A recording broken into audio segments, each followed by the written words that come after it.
Hello, good afternoon everyone. Last लेक्चरला आपण बघितलं होतं कंटेंट मार्केटिंगचे ॲडव्हान्टेजेस. आता आपण पाहणार आहोत कंटेंट मार्केटिंगचे डिसॲडव्हान्टेजेस. याच्यातला फर्स्ट किंवा लिमिटेशन्स. सो याच्यातला फर्स्ट लिमिटेशन्स आहे गॅदरिंग फ्रेश न्यू मटेरियल. म्हणजे काय? सपोज आता याच्यामध्ये काय म्हटलंय बघूयात. Getting new and fresh matter for content is a challenge. No matter how interest or passionate one is about a particular subject, one can write only that much as one currently knows. म्हणजे काय? तर getting new and fresh matter of content is challenge. तुमच्या कंटेंटमध्ये new आणि fresh matter include करणं हे content मार्केटिंगसाठी खूप मोठं challenge असतं. का? त्याचं रिझन त्याने दिलेलं आहे. No matter how interested or passionate one is about a particular subject. जो कोणी कंटेंट लिहिणार आहे, जो कोणी ऑथर आहे, तो किती इंटरेस्टेड आहे त्या सब्जेक्टमध्ये किंवा तो किती पॅशनेट आहे याच्याशी काही घेणं देणं नाही. कारण तो कितीही जरी काय म्हटलं त्यांनी, किती पॅशनेट असला किंवा किती इंटरेस्टेड असला तरी काय म्हटलंय, one can write only that much as one currently knows. तो कितीही पॅशनेट असला किंवा कितीही जरी एक्सपर्ट असला किंवा किती इंटरेस्टेड असला त्या सब्जेक्टमध्ये, तरी तो तेवढंच लिहू शकतो जेवढं त्याला माहिती आहे. ओके. त्याच्यामुळे काय म्हटलंय की याच्यामध्ये नवीन डाटा किंवा फ्रेश डाटा मॅटर ऍड करणं खूप चॅलेंजिंग असतं. कारण तेवढा डाटा त्याला माहिती पाहिजे, कारण त्याला जो माहिती आहे तेवढाच तो लिहिणार. अदरवाईज न्यू आयडियाज किंवा न्यू कंटेंट तो आणणार कुठून? सो हा एक त्याचा लिमिट येतो. Gathering fresh or new material. Than sufficient resources. Second one, sufficient resources. Producing content is easy. एखादा कंटेंट प्रोड्यूस करणं फार इझी आहे. बट काय म्हटलं, but producing good content is much harder. पण चांगलं कंटेंट बनवणं हे तेवढंच हार्ड आहे. आता त्याच्या मागचं रिझन काय ते बघूयात. It takes time and skill to produce quality content consistently. It takes time. कारण एखादा प्रोडक्ट किंवा गुड कंटेंट तयार करण्यासाठी कोणकोणत्या गोष्टी लागतात, तर त्याने it takes time and skills. त्याला टाइम आणि स्किल लागतं to produce quality content. Quality content बनवण्यासाठी कशाची गरज आहे? टाइम आणि स्किलची. कारण टाइम आणि स्किल शिवाय तुम्ही क्वालिटी कंटेंट बनवू शकता. कंटेंट बनवणं इझी आहे. आज मी जर एखाद्याला म्हटलं की कविता लिही किंवा एखादी पोएट कर, तर पोएट कोणीही लिहू शकतं. किंवा मी म्हटलं की आपल्या क्लास विषयी SYBMS विषयी काहीतरी लिहून आणा. आता तुम्हाला जसं स्कूलमध्ये सांगायचे की निबंध, एखादा निबंध दिला किंवा एखादा एसे दिला, लिहून आणा घरून. तुम्ही प्रत्येक जण एसे लिहायचं. सो एसे लिहिणं काही हार्ड नव्हतं, तुम्ही सगळे लिहायचं. पण एक चांगला एसे त्या 10 मधून एखादाच सापडायचं. कारण काय व्हायचं, त्याच्यासाठी त्याने वेळ दिलेला असायचा, त्याचं वाचन तेवढं होतं. कारण जेवढं त्याने लिहिले तेवढं त्याचं वाचन होतं. त्याने खूप सारे बुक्स वाचलेले. त्याच्यामुळे त्याला मध्ये एखादं स्लोगन टाकता आलं किंवा एखादी पोएम टाकता आली. त्याला रिझन काय होतं की त्याचं वाचन होतं, त्याने तेवढा टाइम स्पेंड केला होता, त्याच्यामुळे तो क्वालिटी एसे देऊ शकला. सो सेम ज्यावेळेला कंटेंट मार्केटिंगमध्ये ज्यावेळेला कंटेंट तुम्ही बनवायला सांगतो आपण, तेव्हा कंटेंट बनवणं फार मोठं नाहीये, पण गुड कंटेंट बनवणं खूप हार्ड आहे. कारण त्याच्यासाठी कशाची गरज लागते? स्किल्स. आणि आता दुसरी गोष्ट, तुम्ही पोएट वाचन झालंय तुमचं, पोएट आहे तुमच्याकडे, एखादं स्लोगन आहे, पण ते कुठे यूज करायचं हे स्किल तुमच्याकडे असलं पाहिजे. सो हे स्किल आणि टाइम या दोन गोष्टी ज्या वेळेला एकत्र येतात त्यावेळेस तुम्ही काय करू शकता की एखादा गुड कंटेंट प्रोड्यूस करू शकता. Lack of time is one of the biggest barrier to content marketing that many business faces. आता याच्यात काय होतं की कंटेंट मार्केटिंग मध्ये सगळ्यात मोठा लिमिटेशन येतं लॅक ऑफ टाइम. कारण इथे कंटेंट लिहिण्यासाठी तेवढा किंवा कंटेंट बनवण्यासाठी तेवढा टाइम अवेलेबल नसतो. आणि ह्या टाइमचा जो मॅटर आहे हा इथे खूप मोठा इश्यू बनतो कंटेंट मार्केटिंगला, किंवा खूप मोठा बॅरियर किंवा खूप मोठी अडचण बनते की टाइम, लॅक ऑफ टाइम ही काय म्हणजे biggest barrier to content marketing that many businesses face. खूप साऱ्या बिझनेसेसला हा लॅक ऑफ टाइम जो बॅरियर आहे तो फेस करावा लागतो कंटेंट मार्केटिंग मध्ये. Another problem is lack of sufficient budget. आणि सेकंड वन, तेवढं बजेट असलं पाहिजे. कारण जर वेळ द्यायचा तर खर्च जास्त येणार. जेवढा वेळ जास्त घालवणार तेवढा खर्च जास्त येणार. आणि तुमचं जर बजेट कमी असेल तर तुम्हाला खूप कमी वेळामध्ये तुम्हाला कंटेंट मार्केटिंग करायची वेळ येते, आणि ज्यावेळेला जेवढा वेळ कमी तेवढा गुड कंटेंटची जी क्वालिटी आहे तेवढी कमी रिड्यूस होणार. आलं लक्षात? सो कंटेंटची जर क्वालिटी हवी तर त्यासाठी टाइम, स्किल आणि लास्ट वन काय म्हटलं, बजेट, या तीन गोष्टी रिक्वायर्ड. म्हणून म्हटलं इनसफिशियंट रिसोर्सेस. आणि या तीन पैकी काही जरी प्रॉब्लेमॅटिक असेल, तुमच्याकडे वेळ कमी असेल, तुमच्याकडे बजेट नसेल किंवा तुमच्याकडे स्किल नसेल, तर कंटेंट मार्केटिंग फेल ठरू शकतो. म्हणून त्यांनी त्याचं लिमिटेशन दिलेलं आहे, sufficient resources, insufficient resources. Then increasing competition. काय म्हटलंय? इन्क्रीजिंग कॉम्पिटिशन म्हणजे काय? There are various competitor who are already blogging about a company similar to one we may blog. तुम्ही जो ब्लॉग लिहिणार आहात किंवा तुम्ही तुमच्या कंपनीविषयी जे लिहिणार आहात ते ऑलरेडी कुणीतरी ते लिहून झालेलं असतं त्यांच्या कंपनीविषयी. त्याच्यामुळे तुमच्या ब्लॉगला रिपीट ज्याला वाचायला जाऊ त्या तो एक कॉपी म्हणून येईल की व्ह्युअरच्या समोर किंवा व्हिजिटरच्या समोर, किंवा एकतर त्याचा ऑलरेडी इंटरेस्ट जो कुणी पहिला ब्लॉग लिहिला त्याच्यामध्ये जास्त इंटरेस्ट दाखवेल तो. त्याच्यामुळे हा एक इश्यू होतो. The content writer has to constantly develop writing sorry similar to my blog. However, there has never been such intense competition for the audience attention. So त्याच्यामुळे ऑडियन्सचं अटेन्शन खेचण्यासाठी ह्या कंटेंट मार्केटिंग मध्ये खूप मोठ्या प्रमाणात कॉम्पिटिशन चालू असतं. तसं म्हटलं की तुमच्या मनात काहीतरी आयडिया तयार झालं की आज मी आपल्या क्लास विषयी असं लिहिणं की आपला क्लास सगळ्यात शांत क्लास आहे. रिअल मध्ये तसं नाहीये, पण समजून झाला की TYVMA चा क्लास सगळ्यात शांत क्लास आहे. हे तुम्ही लिहिणार आणि म्हणणार की आज आपण भोसले सरांना अट्रॅक्ट करूयात की, किंवा हे भोसले सरांना जर असं आपल्या क्लास विषयी काहीतरी इंटरेस्टिंग सांगूयात म्हणून तुम्ही लिहिलं की TYVMS is the best class. पण हे तुम्ही ज्याला लिहायला तुमच्या डोक्यात आयडिया चालू होती इतक्यात एकाने SYBMS च्या मुलाने जाऊन तिथे लिहून आला की SYBMS is the best class. झालं. आता तेच सेंटेन्स तुम्ही पुन्हा लिहिलं तर तुमच्याकडे तेवढ्या अट्रॅक्टिव्ह पणे बघेल का कोणी? नाही, कारण ऑलरेडी ते सेंटेन्स लिहून झालेलं आहे कोणीतरी. सो याच पद्धतीने जी कंटेंट मार्केटिंग मध्ये अशा पद्धतीनेच कॉम्पिटिशन चालते. आणि या कॉम्पिटिशन मुळे काय होतं की तुमचं जर या कॉम्पिटिशन मुळेच ऑडियन्सचा जो अट्रॅक्शन आहे ते तुमच्याकडे कमी राहतं, आणि जो कोणी तुमचा कॉम्पिटिटर आहे तो लवकर खेचून घेतो. सो या त्याच्यामुळे इथे म्हटले इन्क्रीज कॉम्पिटिशन, याच्यात कॉम्पिटिशन भरपूर असते. Then fourth one, keeping quality consistently high. काय म्हटलंय? Keeping quality consistently high. Keeping the quality of the content consistently high is also big challenge. आता तुम्ही ज्या कंटेंटला क्वालिटी ठेवलेली आहे तीच क्वालिटी मेंटेन ठेवणं हे खूप मोठं चॅलेंज असतं कंटेंट मार्केटिंग मध्ये. तर content writer has no constantly develop writing skills. म्हणजे ज्या वेळेला तुम्ही कंटेंट लिहित असताय त्यावेळेस तेवढा लिहिला म्हणजे तुम्ही थांबलात आणि तुमचं अट्रॅक्शन तुम्ही कस्टमरला तुमच्याकडे अट्रॅक्ट केलं तसं होत नाही. जर तुम्हाला कस्टमरला अट्रॅक्ट करायचंय तर तुम्ही जो कंटेंट आता लिहिलेला आहे तोच कंटेंट तुम्हाला कंटिन्यू डेव्हलप करता आला पाहिजे.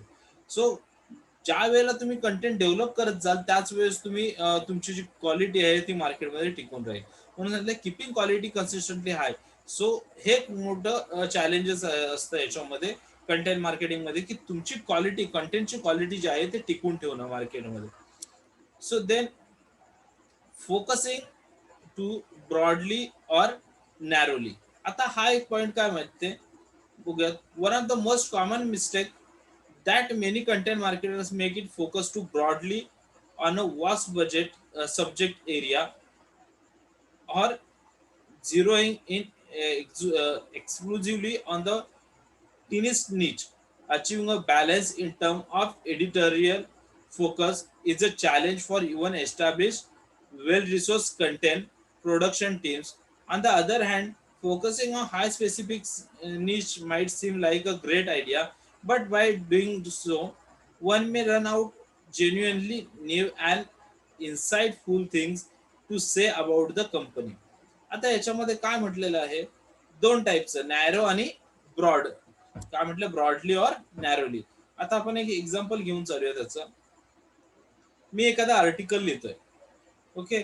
आर्टिकल लिहित असताना मी खेडपुरता विचार केला आणि आर्टिकल मी लिहिलं की त्याच्यामध्ये मी असं लिहिलं कंटेंटमध्ये माझ्या की हा जो प्रोडक्ट आहे हा खेडमध्ये सगळ्यात नावाजलेला प्रोडक्ट आहे किंवा खेडमध्ये हा जो प्रोडक्ट आहे याला खूप सारी डिमांड आहे. खेडमधले जवळजवळ 90% लोक हा प्रोडक्ट यूज करतात. ओके. आणि मग मी त्याच्यातल्या काही लोकांचा सो खेडमध्ये या प्रोडक्टला चा यूज असा असं होतो असं समथिंग माहिती लिहिली. आता हा प्रोडक्ट जर माझा अ, मला मार्केटमध्ये विकायचंय किंवा मी मुंबई सारख्या ठिकाणी जाऊन विकतोय, तर मी खेडमधली माहिती त्याच्यात भरून तो सफिशियंट होईल का किंवा ते कंटेंट माझं सफिशियंट होईल का? म्हणजे मी काय केलं ह्याच्यात सुरुवातीला की नॅरो लेवलला विचार केला, माझ्या लोकल कंटेंटचा विचार केला. ओके. सो मी माझ्या बाउंड्रीच्या बाहेर गेलो नाही, लोकल बाउंड्रीमध्ये राहून मी तेवढाच विचार करून तेवढाच कंटेंट लिहिला. आता हा माझा युजफुल ठरेल का जर मला वाईडली म्हणजे ग्लोबल लेवलला बिझनेस करायचा आहे, त्याच्यामध्ये मी खेड विषय किंवा एका पर्टिक्युलर एरिया विषयी पकडून एक छोटा नॅरो एरिया पकडून त्याच्याविषयी फक्त कंटेंट लिहिलाय. सो तो सफिशियंट नाही ठरत. मग काय होतं की जर मला माझा कंटेंट लिहायचा आहे तर तुम्हाला ब्रॉडली लिहिणं गरजेचं आहे. मग ब्रॉडली मध्ये सुद्धा प्रॉब्लेम काय होतो की तो ओव्हरऑल ब्रॉड नको आहेत. म्हणजेच काय की प्रत्येक आता सपोज मी आता वर्ल्ड वाईड करायचंय तर मला खेडचा, चिपळूणचा, त्याच्यानंतर रायगडचा किंवा रत्नागिरीचा, मुंबईचा, सो अशा किंवा असं प्रत्येक शहराचा डाटा कलेक्ट करणं, प्रत्येकाचं त्याच्यात माहिती देणं गरजेचं नाहीये. तसं दिलं तरी माझं कंटेंटची इन्फॉर्मेशन खूप भरगच्च होईल आणि काय होईल त्याच्याने समोरच्याला खूप सारे मिक्सिंग होईल आणि समोरच्याला ते इरिटेटिंग होईल. त्यासाठी मग मला काय करायला लागेल की ब्रॉडली अँड नॅरोली म्हणजे मला एक्झॅक्ट काय हवं आहे, माझा कंटेंट मला कोणता कंटेंट हवा आहे तो मला ओव्हरऑल वर्ल्ड वाईड एरियामधून जिथून मला स्पेसिफिक हवा आहे तिथून मी तेवढा घेणं. एक तर जास्त गचडीही नको आणि खूप कमी डाटाही नको. आलं लक्षात? सो ह्याच्यामध्ये तो एक प्रॉब्लेम होतो, फोकसिंग टू ब्रॉडली और नॅरोली. एक तर तुम्ही नॅरोली फोकस करताय किंवा ब्रॉडली फोकस करताय तर त्याचा डिसएडव्हान्टेजेस तुमच्या ह्याच्यामध्ये कंटेंट मार्केटिंग मध्ये होऊ शकतो. सो कंटेंट मार्केटिंग मध्ये तुम्हाला जे स्पेसिफिक हवं आहे तो तेवढ्या एरियातून तेवढा डाटा तुम्हाला उचलणं किंवा तेवढ्या एरियातून तो तेवढी इन्फॉर्मेशन उचलणं तुम्हाला गरजेचं आहे. नाही छोट्या एरियातून छोटी इन्फॉर्मेशन, नाही एकदम मोठ्या एरियातून सगळी वर्गच इन्फॉर्मेशन. तुम्हाला जेवढी गरजेची आहे कंटेंटसाठी तेवढेच घेणं. सो हे ज्याला जमलं त्यालाच कंटेंट मार्केटिंग त्याची सक्सेसफुल ठरते. अदरवाईज जर तुम्ही अशा पद्धतीने नॅरो किंवा ब्रॉडली किंवा नॅरो कंटेंट मिक्सिंग केली तर प्रॉब्लेम तुम्हाला होऊ शकतो, डिसएडव्हान्टेज तो होऊ शकतो. Then balance between the ideas to be shared and detail to be provided. There should be a proper balance between the ideas that the content creator plans to share and the amount of detail he wishes to provide. He should be able to maintain this balance and identify the right quantum that needs to be could get the point across. Then the content creation will appear more manageable and easier to start. आता काय होतं तुमच्या डोक्यामध्ये idea काहीतरी आहे की आता suppose मी ठरवलं की मला आपल्या क्लासमधल्या टॉपर मुलांचे किंवा आपल्या क्लासमधले ऍडव्हान्टेजेस जे आहेत मला ते मला सरांसमोर मांडायचे आहेत, माझ्या सिनियर समोर मांडायचे आहेत की माझ्या क्लासमध्ये असो टीवाय बीएमएस म्हणजे आता तुम्ही 2 वर्ष माझ्या हाताखाली होतात त्याच्यामुळे आणि जरी यावर्षी तुम्ही टीवायला मी तुमचा गार्डियन नसेल तरी मी आजही तेच समजतो की तुम्ही मी तुमचा गार्डियन आहे, कारण 2 वर्ष तुम्हाला मी सांभाळलेलं, आता 3ऱ्या वर्षी भोसले मॅडमकडे गेले तरी सुद्धा आज तुमच्याबद्दल तेवढीच आपुलकी माझ्या मनात आहे आणि तेवढी राहील. तुम्ही त्या कॉलेज जरी सोडून गेलात तरी राहील, कारण माझी फर्स्ट बॅच अशी आहे की जिला 2 वर्ष मी सांभाळलं. ओके. सो त्याच्यामुळे होतं बॅलन्स बिटवीन आयडिया. सो माझ्या डोक्यात असं काहीतरी आयडिया आहे की माझ्या क्लास विषयी काहीतरी ऍडव्हान्टेजेस किंवा काहीतरी इंटरेस्टिंग मला सरांना सांगायचं. ओके. मग त्यासाठी मी काय केलं, share details to provided. So माझ्याकडे ज्या डिटेल्स आल्यात त्या मी माझ्यासमोर ठेवल्या. आत्ता प्रॉब्लेम काय झाला की डिटेल्स एवढ्या साऱ्या आहेत की त्याच्यातून माझ्या आयडिया मी मांडायचं की नाही किंवा माझ्या आयडिया मी ह्याच्यात कशा बसवू. सो हे खूप प्रॉब्लेमॅटिक ठरतं. कारण माझ्याकडे डिटेल्स खूप आहेत आणि वेगवेगळ्या टाईपचे आहेत. आता ह्याच्यातल्या ॲडव्हांटेजेस मध्ये मी कोणकोणत्या गोष्टी दाखवू? सो कंटेंट मार्केटिंग मध्ये हेच होतं की तुमच्या आयडियाज प्लस तुम्हाला मिळालेली इन्फॉर्मेशन, सो याचं एक प्रॉपर बॅलन्स करूनच तुम्हाला कंटेंट रायटिंग करावी लागते. सो अदरवाईज जर तुमच्या आयडियांवरती जर तुमचा प्रोव्हाइडेड डाटा जर ओव्हर झाला, आयडियापेक्षा ओव्हर झाला, तरी तुमचा कंटेंटला क्वालिटी राहत नाही. सो हे balance between the ideas to be shared and details to be provided. So ज्या आयडिया तुम्ही शेअर केल्यात आणि जे डिटेल्स प्रोव्हाइड केल्यात त्यांचं एक बॅलन्स कंटेंट मध्ये असणं गरजेचं आहे. अदरवाईज तो तुमचा लिमिट ठरतो किंवा त्याच्यामुळे हे डिसएडव्हान्टेज ठरू शकतो. Then difficulty measuring ROI. ROI म्हणजे काय? Return on investment. So difficulty measures in ROI. It is actually difficult to quantify the return on investment of content marketing. आता कंटेंट मार्केटिंग मध्ये तुम्ही किती इन्व्हेस्ट केलेत आणि तुमचे रिटर्न किती मिळणार आहेत हे ऍक्च्युअली मेजर करणं काम फार डिफिकल्ट आहे. कारण तुमच्या आयडियाज, आता जसं कसं एक तुम्हाला ह्युमन बिईंगची नॉर्मल एक सवय सांगायची म्हटली की हॅबिट सांगायची म्हटली, तर आज मला असं वाटतं की ज्या वेळेला मी, म्हणजे तुम्ही प्रत्येकाच्या जागी स्वतःला ठेवून बघा की तुम्ही ज्यावेळेला एखादी गोष्ट करता तेव्हा तुम्हाला असं वाटतं की मी बरोबर आहे, कारण तुम्ही करताय म्हणून तुम्हाला वाटतं ती बरोबर आहे. दुसऱ्याने काहीतरी केलं तर तुम्हाला कधीतरी ते चुकीचं वाटू शकतं की हे चूक करतोय, पण त्याच्या दृष्टीने ते बरोबर असतं. म्हणजे इथे काय होतं की मी जे काही करतोय ते मला माहिती आहे मी बरोबर आहे, त्याला वाटतं मी जे काही करतो. सो ह्युमन बिईंगची मेंटॅलिटीज तशी असते. त्याच्यामुळे एकसारखा विचार सगळेच जण करतील असं नाही, प्रत्येकाचे विचार डिफरंट असू शकतात. ओके. त्याच्यामुळे सेम कंटेंटमध्ये तुमच्या आयडिया ज्या होत्या किंवा तुमचे थॉट्स जे होते किंवा तुम्हाला प्रोव्हाइड झालेली इन्फॉर्मेशन जी होती ती समोरच्याला पटेल की नाही याची काही गॅरंटी मी देऊ शकत आपण देऊ शकत नाही. कारण कदाचित त्याचे विचार वेगळे असतील, त्याचे थॉट्स वेगळे असतील. मग त्याच्यामुळे कंटेंट मार्केटिंगमध्ये तुम्हाला किती रिटर्न मिळेल याची गॅरंटी तुम्ही देऊ शकत नाही. आलं लक्षात? सो म्हणून difficult to measure return on investment. Then next at the influencer marketing. Influencer marketing is a type of marketing that focus. Influencer marketing is a type of marketing that focus on using key leaders to drive the brand's message to the larger market. It identifies the individuals who are influential over potential buyers. Rather than marketing directly to a large group of consumers, influencers are hired and paid to do the job. Influencer marketing can be defined as a process of identifying and activating individuals who have an influencer over a specific target audience or medium in order to be part of brand campaign towards increased reach, sales, or engagement. It is a form of relationship building which may be very helpful to brand that seeks to expand their audience and turn them into loyal customers through trust and authenticity. Influencer marketing often goes hand in hand with two other forms of marketing: social media marketing and content marketing. Most influencer campaigns have some sort of social media components whereby influencers are expected to spread the word through their personal social channel. Many influencer campaigns also carry a content element in which either the companies creates content for the influencers or they create the content themselves. Influencer content may be framed as testimonial advertising where this influencer play the role of potential buyer themselves or maybe third parties.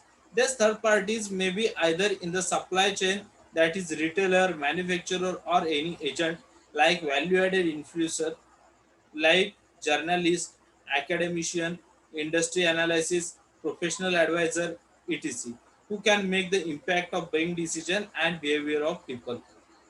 आता याचं meaning होतो influencer marketing म्हणजे इथे influencer म्हणजे काय, की एखादा leader, जसं की मी क्लासमध्ये असं म्हटलं, की मला जर एखादं मेसेज फॉलो करायचं किंवा मला जर असं ठरवायचं, की उद्या पासून काहीतरी एक वेगळं शेड्यूल मला क्लासमध्ये बनवायचं आहे.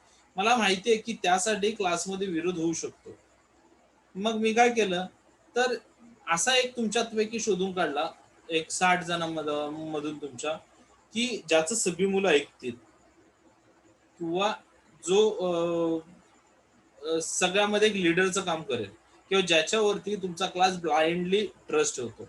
मग अशा मुलाला मी बाजूला काढलं आणि त्याला मी हाताशी धरून सांगितलं, की असं शेड्यूल आपल्याला बनवायचं आहे, तर तू क्लासमधल्या मुलांपर्यंत ते पोहोचव. आता मला माहिती आहे त्याने पोहोचवल्याच्या नंतर मुलं नाही म्हणणार नाहीत. ओके. सो अशा पद्धतीने हे इन्फ्लुएन्सर मार्केटिंग चालते. इन्फ्लुएन्सर मार्केटिंगमध्ये एक लीडर तुम्हाला जो कोण आहे तो सोबत घ्यावा लागतो मार्केटिंगसाठी. मग त्यालाच तुम्ही ब्रँड अँबॅसेडर सुद्धा म्हणू शकताय, की आता सपोज तुम्हाला टार्गेटेड ऑडियन्स आहे, शूज आहे. शूजची ॲडव्हर्टाइजमेंट तुम्हाला स्पोर्ट्ससाठी करायची. स्पोर्ट्स शूज आहेत, स्पोर्ट्सची ॲडव्हर्टाइजमेंट करायची आहे. आता स्पोर्ट्समध्ये तुम्हाला माहिती आहे, की कोणाचे फॉलोअर जास्त आहेत, तर सपोज तो आहेत विराट कोहलीचे फॉलोअर जास्त आहेत. तर विराट कोहलीला तुम्ही तुमचा ब्रँड अँबॅसेडर घेतलात. आता विराट कोहली जे सांगेल ते त्याचा जो फॉलोअर्स आहे, त्याचे जे फॉलोअर्स आहेत ते ब्लाइंडली त्याच्यावरती ट्रस्ट ठेवून ती प्रोडक्ट खरेदी करण्याचं हे करणार. सो अशा पद्धतीने किंवा थर्ड पार्टी म्हणजे आता सपोज आयपीएल आहे. आयपीएल ला स्पॉन्सर कुणी केलेलं आहे? Dream eleven. आता ड्रीम इलेव्हन का स्पॉन्सर केलंय?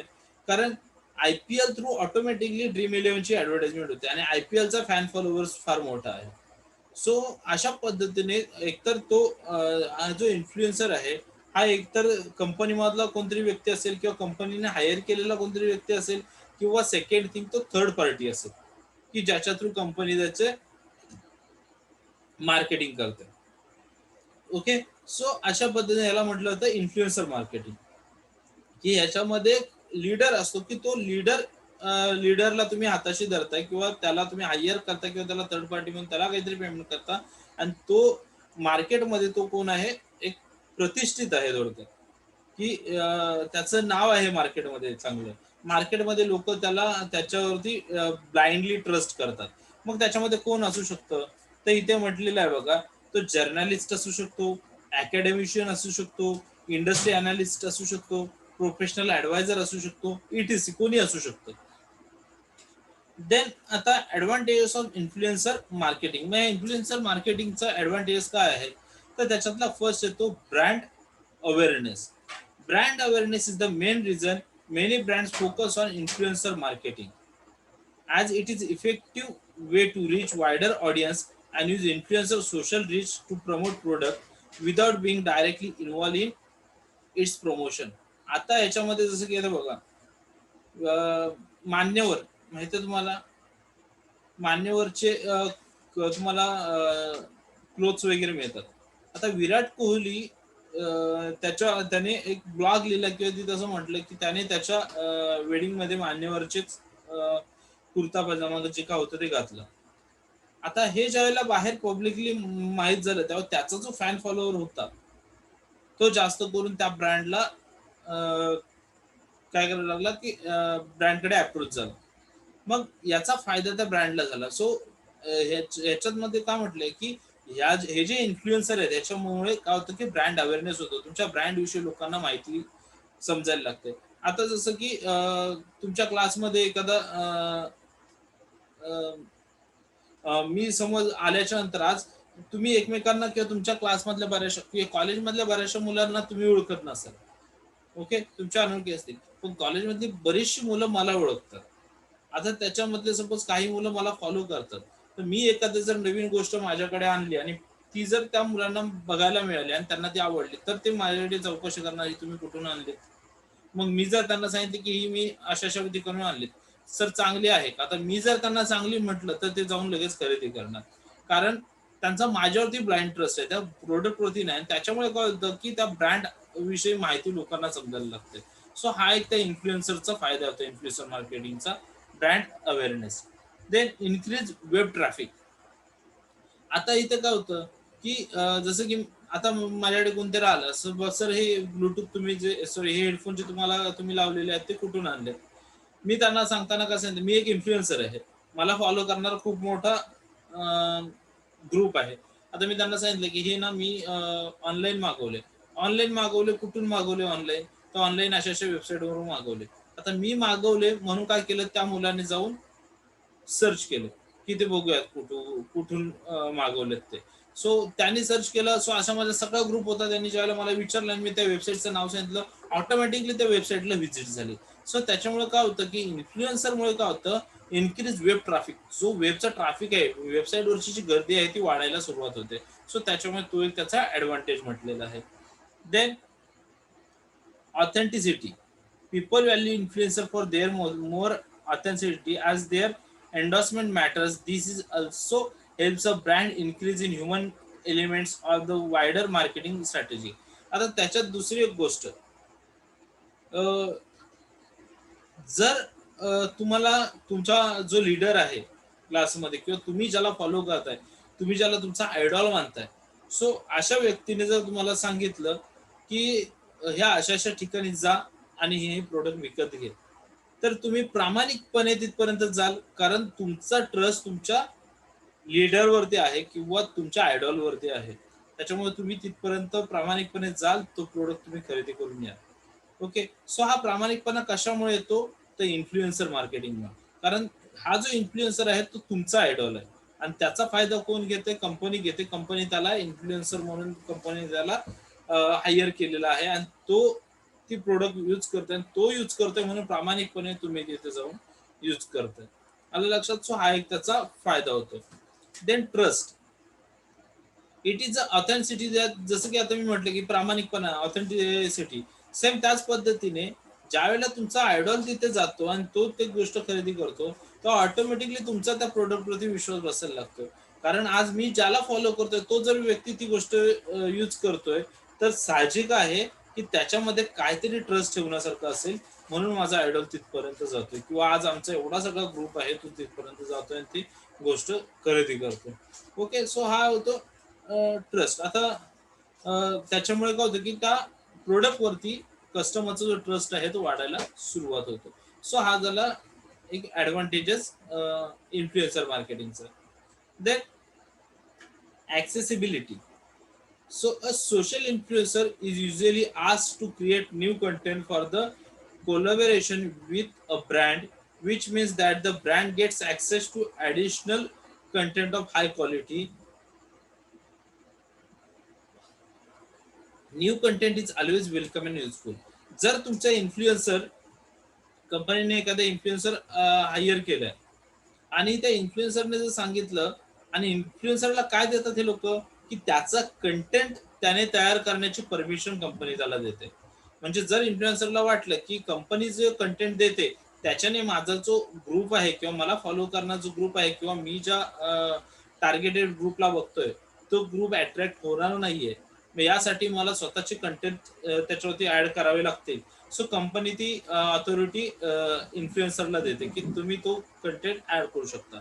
मग त्या कंटेंटमुळे काय होतं, की काहीतरी नवीन मार्केटमध्ये येतं आणि हे नवीन जे आहे हे मार्केटला कधीही हवंसं असतं किंवा मार्केट कधी त्याचं स्वागत करत असतं. म्हणून new content is always welcome and useful. हा कायम जे आहे जो आहे त्या नवीन कंटेंटचं कायम स्वागत केलं जातं इन्फ्लुएन्सर मार्केटिंगमध्ये आणि तो कायम युजफुल ठरतो, तो उपयोगाचा ठरतो. म्हणून त्याला ऍक्सेसिबिलिटी हा एक त्याचा ऍडव्हान्टेज आहे. Then generate inbound leads or inquiry about the company. Generate inbound leads. Influencer marketing gives the opportunity to communicate the value propositions, offering and company's background to prospects one may not otherwise have engaged with. This will result in more people visiting the website, participating in webinars, reading young blogs, etc., who will eventually turn into qualified leads. आता influencer मार्केटिंगचं जर तुम्हाला सांगायचं झालं, inbound leads, आता तुम्हाला याच्यामध्ये example द्यायचं म्हटलं तर आता तुम्ही बघताय की बऱ्याचशा लॉकडाऊन मध्ये बऱ्याचशा मुलांच्या किंवा मुलींच्या स्टेटसला तुम्हाला खूप सारे क्लोथ्स बघायला मिळतात स्टेटसला, जसं की त्यांनी स्वतःच एखादं शॉप खोलल्यासारखं. आता हा प्रकार काय आहे मग? ते कुठून आणतात ह्या गोष्टी, किंवा ह्या प्रोडक्टची ऍडव्हर्टाइजमेंट त्या का करतात ती मुलं, खरंच त्यांनी कोणतरी शॉप खोललेलं आहे का? तर नाही. एक पर्टिक्युलर कंपनी आहे, ती अशा लोकांना काय करते, की जर 450चा टी शर्ट आहे, तर ते फोटो फक्त यांना पाठवते, तुम्ही तो फोटो स्टेटसला ठेवा, फॉरवर्ड करा. जर तुमच्याकडे एखादी ऑर्डर आली 450च्या टी शर्टची, तर तुम्ही ती ऑर्डर डायरेक्टली कंपनीला सेंड करायचा. तुम्हाला तेच टी शर्ट तुम्हाला 400 मध्ये मिळेल, आणि 50 रुपीजचं असेल तर तुमचा कमिशन जमा होईल, आणि डायरेक्टली ते टी शर्ट त्या कस्टमरच्या ऍड्रेसवरती जाईल. म्हणजे कस्टमर त्या कंपनीने तुमचा काय म्हणून यूज केला, तुमचा इन्फ्लुएन्सर म्हणून यूज केला, की तुम्ही त्याची ऍडव्हर्टाइजमेंट करताय, आणि तुम्हाला फॉलो करणारे जे लोक आहेत ते तिथे ऑर्डर करते. आता याच्याने अजून एक फायदा काय झाला कंपनीला, की इन्फ्लुएन्सरमुळे तुमच्यामुळे अजून एकाने विचारलं, की हे कसं काय तू करतोस, किंवा तू शॉप टाकलंस, कारण तुम्ही त्याला माहिती दिली की नाही मी इन्फ्लुएन्सरचं काम करतोय, तर त्याला ऑटोमॅटिकली दुसरा पर्सन एक जॉईन होतो. असं करून ही साखळी मोठी बनली, आणि या मोठ्या साखळीमुळे त्यांचा इन्फ्लुएन्सरचा जो ग्रुप आहे तो वाढत चाललाय, आणि हाच प्रकार आहे इन्फ्लुएन्सर मार्केटिंग. की या इन्फ्लुएन्सर मार्केटिंगचा काय होतं, की मार्केटिंग डिजिटल मार्केटिंगला ऍडव्हान्टेजेस मिळत चाललेला आहे. म्हणून त्यामुळे inbound leads and inquiry about the company, कंपनीविषयी इन्क्वायरी होते, किंवा इनबाउंड लीडर्स मिळायला लागतात. देन नेक्स्ट वन आहे build credibility, close more sales faster. आता याच्यामुळे काय होतं, when an influencer has given a company is on her seal of approval, the people who look up to the influencer and trust the person words, the sales people want to have a spend as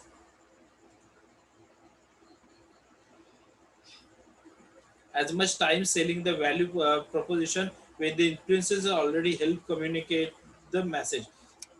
influencer already तुम्हाला मदत करतो, इन्फ्लुएन्सरमुळे जर तुमचा फायदा होत चाललाय, तर अशा वेळेस तुमचा सेल्सवरचा जो खर्च होता, किंवा तुमचा सेल्स जो होता, सेल्सवरती तुम्ही जो काही कॉस्टिंग होत होती मार्केटिंगवरती, ती तुमची ऑटोमॅटिकली काय होते, कमी होते किंवा क्लोज होते, आणि तुमचा इन्फ्लुएन्सर मार्केटिंगचा फ्लो वाढत जातो, कारण त्याच्या शब्दामुळे तो एक लिंक बनत जाते, आणि त्या लिंकमुळे काय होतं, की एकाकडून दुसऱ्याकडे, दुसऱ्याकडून दुसऱ्याकडे हे तुमची ऍडव्हर्टाइजमेंट ऑटोमॅटिकली होत जाते. ओके. त्याच्यानंतर the limitation of influencer marketing.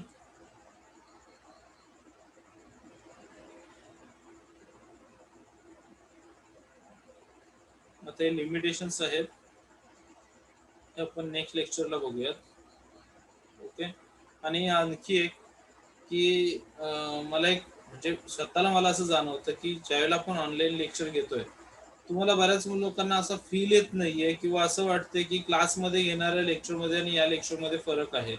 Obviously आहे, कारण त्या ठिकाणी तुम्ही माझ्यासमोर फिजिकली प्रेझेंट असता, तुमच्या चेहऱ्याकडून बघून मला कळतं की तुम्हाला समजतंय की नाही. असं आपल्या क्लासमध्ये बऱ्याच वेळा झालेलं आहे. आणि मग तुमच्याकडे तुमच्या चेहऱ्याकडे बघून कळल्याच्या नंतर मला कळतं की आता थांबायची वेळ आहे, किंवा आता त्याला रिटर्न एक्सप्लेन करायची गरज आहे. पण इथे काय होतं, की तुम्ही माझ्या समोर नाही आहात, मला कळत नाहीये तुम्हाला समजते की नाही. जर तुम्हाला समजत नसेल, तर तुम्ही मला रिटर्न विचारा की काय प्रॉब्लेम असेल, किंवा एखादी कन्सेप्ट क्लिअर नसेल. मी वारंवार सांगून सुद्धा एकही जण मला विचारत नाहीये. मात्र मग मागून अशी चर्चा व्हायला नको आहे, की सर एक्सप्लेन करत नाहीयेत, किंवा क्लास प्रमाणे लेक्चर होत नाहीयेत. कारण होणार नाहीये ते. आता टू वे कम्युनिकेशन सध्या आपलं, ज्यावेळेला मी लेक्चर चालू करतो त्यावेळेस नाही होत, पण लेक्चर संपल्याच्या नंतर मी तुम्हाला क्वेरी विचारतोय, त्यावेळेस तुम्ही क्वेरी जर विचारली तर आपल्या टू वे कम्युनिकेशन आहे. सो अशी मिसअंडरस्टँडिंग होऊन देऊ नका. आपण ज्या पद्धतीने क्लासमध्ये लेक्चर चालू होते त्याच पद्धतीने आपण इथे पण लेक्चर्स घेतोय. फक्त प्रॉब्लेम हाच होतो, की मिसअंडरस्टँडिंग होते कुठेतरी, किंवा ती होऊ नये अशी आपली इच्छा आहे. सो लेक्चर संपल्याच्या नंतर मी तुमच्याशी नेहमी ऑनलाईन असणार आहे तुमच्या लेक्चरला. लेक्चर संपल्याच्या नंतर कोणत्याही पॉईंटला तुम्हाला डाऊट आला, तुम्ही कधीही मला विचारू शकता. ओके. फक्त काही मिसअंडरस्टँडिंग त्याच्यात करून घेऊ नका. आता आपण थांबूयात, आणि काही क्वेरीज असतील तर मला पटकन विचारा, मी ऑनलाईन आहे.